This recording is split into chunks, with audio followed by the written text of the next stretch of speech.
Franklin, Nashoba Valley Tech Athletic Director James Creed made a passionate plea Thursday morning for his football team to continue to compete as a Division 8 program, not Division 7, in its move from the Central Sectional to the North for the 2018 season.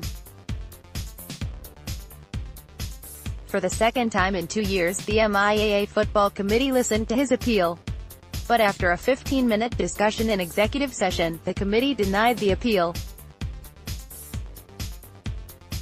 Nashoba Tech, now a member of the Commonwealth Athletic Conferen, will be Division 7 for the next 4 years. Creed cited vocational schools of similar size that are competing at D8, Lynn Tech, Minuteman, Blue Hills, Old Colony, South Shore, and Franklin Tech in Turners Falls. We feel that as a small vocational school, that is where we belong. We went to the Central Mass Board last year, and they determined that we were a D8 school, and D8 in Central should be D8 in North, South, or West, he said.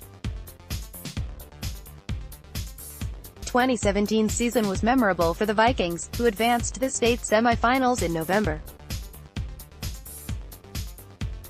3 weeks later, Nashoba took on Lynn Tech in the State Vocational Small School Bowl. But the 8-5 run was an outlier, the Westford program's first winning season in 11 years.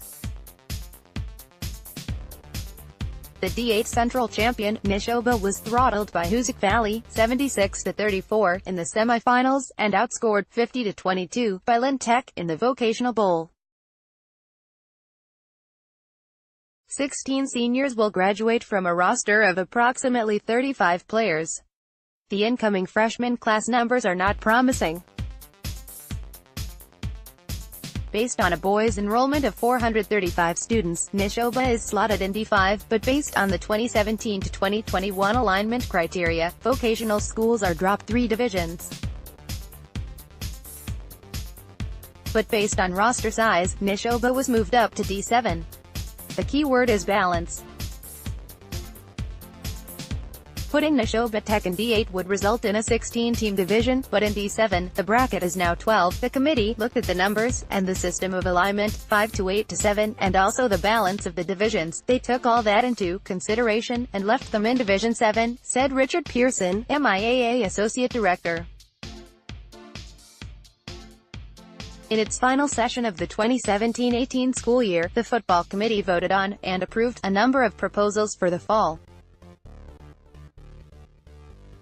The highlights: accepted 6 2018 NCAA football rules changes, including establishing consistency on kickoffs in which the ball will be placed on the 25-yard line if the ball is kicked into the end zone and if the receiving team signals for a fair catch inside the 25.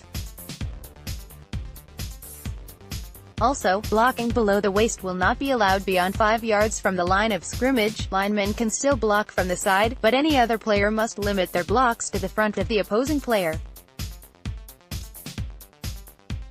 2 revisions to the preseason practice and contact guidelines were approved unanimously, 19-0. A blocking pad will be allowed for day 1 and 2 of drills, along with a light practice session on day 7, in advance of the first scrimmage.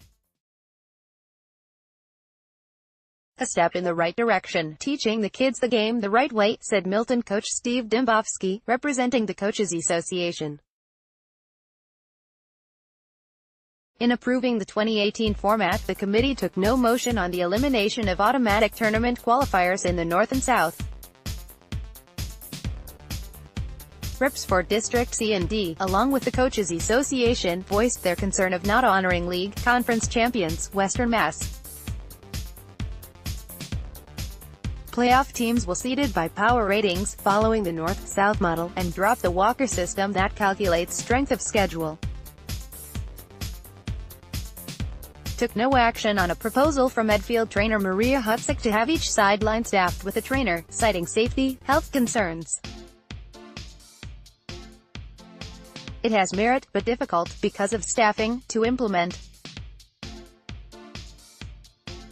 Took no action on 3 proposals for targeting, 1 adding language to the MIAA handbook, 2 the ability to impose penalties post-game, using video, etc., and 3 disqualifications for any hit on a defenseless player.